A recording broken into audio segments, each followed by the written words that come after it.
सियालकोट तैयार हो जाओ, ख्वाजा वेंटिलेटर तैयार हो जाओ। इनकलाब आ रहा है,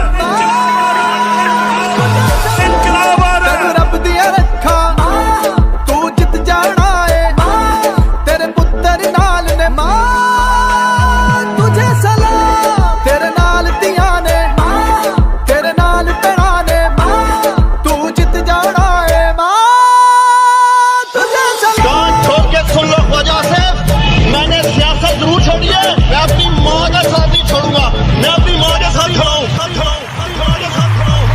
ख्वाजे दी दौड़ लवा दे, जमानत जब्त करा दे, डारा दा पार विखा के पटवारी नुकरे ला दे। मां तेरे उत्तों साडी जिंद कुर्बान है, तेरी जीदारी उत्ते सानू बड़ा मान है, डट के खड़ा तेरा पुत कप्तान है, नाल खड़ी सियालकोट दी आवाम है। उस्मान डार जरा आज आपने डाकुओं का मुकाबला किया, मैं आज आपको खराज तहसीन पेश करता हूँ, खराज तहसीन पेश करता हूँ, तहसीन पेश करता हूँ। तेरी अजमत उच्ची, तेरी शान निराली, तू हिम्मत वाली, तेरे तो सदके जावा, तेनू रब दिया रखा तू जित जाना है, तेरे पुत्र नाल ने मां तुझे सलाम, तेरे नाल दिया ने तेरे नाल भैणा ने तू जित जाना है,